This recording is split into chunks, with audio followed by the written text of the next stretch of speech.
C programming এর Bangla video টিউটোরিয়ালে সবাইকে স্বাগতম। আমি মোহাম্মদ শরীফ চৌধুরী। এর আগে এক পর্বে আমি নেস্টেড ইফ এলস সম্পর্কে আলোচনা করেছিলাম। সেখানে আমি বলেছিলাম যে ইফ কন্ডিশনের মধ্যে ইফ এলস কন্ডিশনের মধ্যে যদি কাজের মধ্যে যদি আরো একবার ইফ এলস ইউজ করা হয়, ইফ এলস করা হয় সেটাকে নেস্টেড বলা হয়। অর্থাৎ ইফ এলস এর ভিতরে ইফ এলস এটাকে বলা হচ্ছে নেস্টেড ইফ এলস। তেমনি লুপের ভিতরে লুপ ইউজ করাটাকে বলা হচ্ছে নেস্টেড লুপ। সো লুপের ক্ষেত্রে আমি বলেছিলাম যে পার্টিকুলার একটা কাজ করে যে কন্ডিশন যতক্ষণ পর্যন্ত ট্রু থাকে ততক্ষণ পর্যন্ত। এই পার্টিকুলার কোনো কাজের মধ্যে যদি একটা লুপ ইউজ করতে হয় সেক্ষেত্রে কি হচ্ছে যে পার্টিকুলার কাজটা হচ্ছে একটা লুপের মধ্যে থাকতেছে, লুপের কাজটার মধ্যে একটা লুপ থাকতেছে এবং এই পার্টিকুলার কাজটাকে বেশ কয়েকবার করানোর জন্য আবার একটা লুপ ইউজ করানো হচ্ছে। সেক্ষেত্রে একটা লুপের ভিতরে একটা লুপ চলে আসতেছে, এটাকে বলা হচ্ছে নেস্টেড লুপ। সো আমি আজকে নেস্টেড লুপসে একটা উদাহরণ দেব এবং উদাহরণ দিয়ে এই ব্যাপারটা ক্লিয়ার করব। উদাহরণটা হচ্ছে এরকম যে দুটো সংখ্যা থাকবে, প্রথম সংখ্যাটা থাকবে ছোট, পরের সংখ্যাটা থাকবে বড় এবং প্রথম সংখ্যা থেকে শুরু করে শেষ সংখ্যা পর্যন্ত প্রিন্ট করতে হবে। এই কাজটা যদি আমি করি সেক্ষেত্রে দুটো নিতে হচ্ছে ইন্টিজার a, b এবং স্ক্যান করে নেব দুটো সংখ্যা।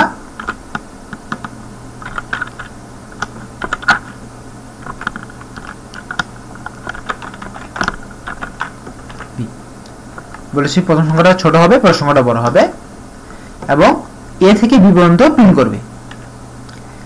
a থেকে b পর্যন্ত প্রিন্ট করার জন্য কি করতে হবে, 4 আরেকটা ইন্টিজার নিতে হবে,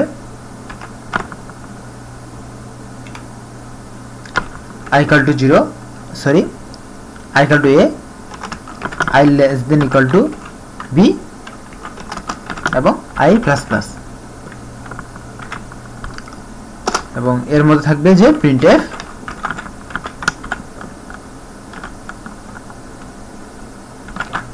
%d, i।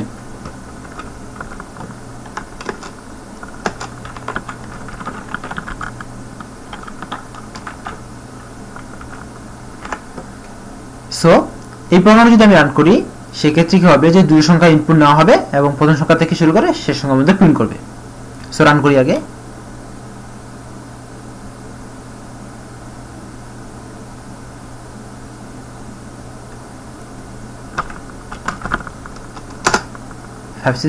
প্রিন্ট করেছে।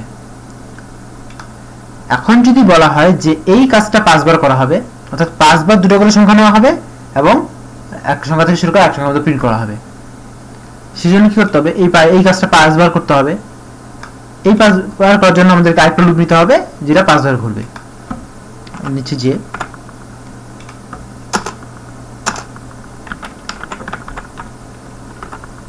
j equal to 1, j less than equal to 5, j plus plus।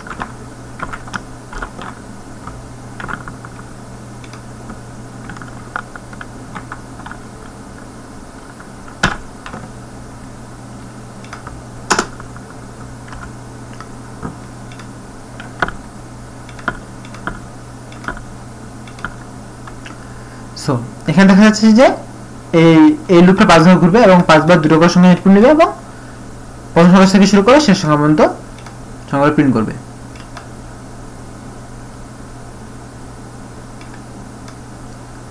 কিরকম যদি 4 6 নেই তাহলে 4 5 6 88 স্পেস 100 নিলাম, তাহলে 88 থেকে শুরু করে 100 পর্যন্ত প্রিন্ট করতেছে। 1 স্পেস 2 নিলাম, 0 স্পেস 0 নিলাম, 0 থেকে শুরু করে 0 পর্যন্ত মানে একবারে প্রিন্ট করবে। তারপর 0 থেকে শুরু করে 9 তোমার 5 বার, এই যে একবার নিচে প্রিন্ট করছে, 2 বার 3 বার 4 বার 5 বার, মোট 5 বার প্রিন্ট করছে। সো এই কাজটার জন্য 0 থেকে 9 এইটা প্রিন্ট করার জন্য একটা লুপ ইউজ করা হয়েছে এবং 5 বার এই একই রকম কাজ করার জন্য আরেকটা লুপ ইউজ করা হয়েছে। সো এখানে একটা লুপের ভিতর আরেকটা লুপ ইউজ করা হয়েছে, একটা লুপের ভিতর আরেকটা লুপ ইউজ করা হয়েছে, এই জন্যই এটাকে বলা হচ্ছে nested loop.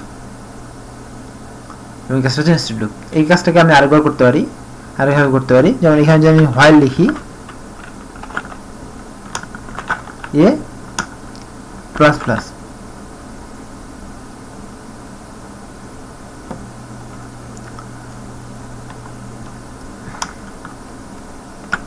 Less than equal to B, তাহলে একরকম কাজ হবে। এখানে একটু সমস্যা হবে, আইটা এখানে এ লিখতে লাগবে,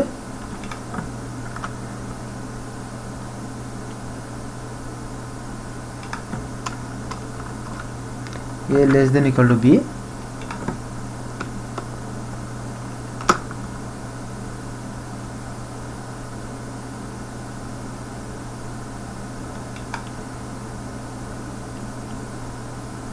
তাহলে এরকম কাজ করবে।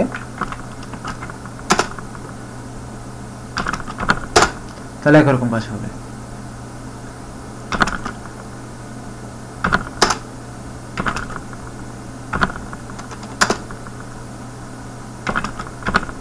যে 5 বার কাজ করতেছে। আগের থেকে এইটা কেন এরকম হলো সেটা আপনারা একটু চিন্তা করলেই বের করতে পারবেন, খুব সোজা একটা ব্যাপার।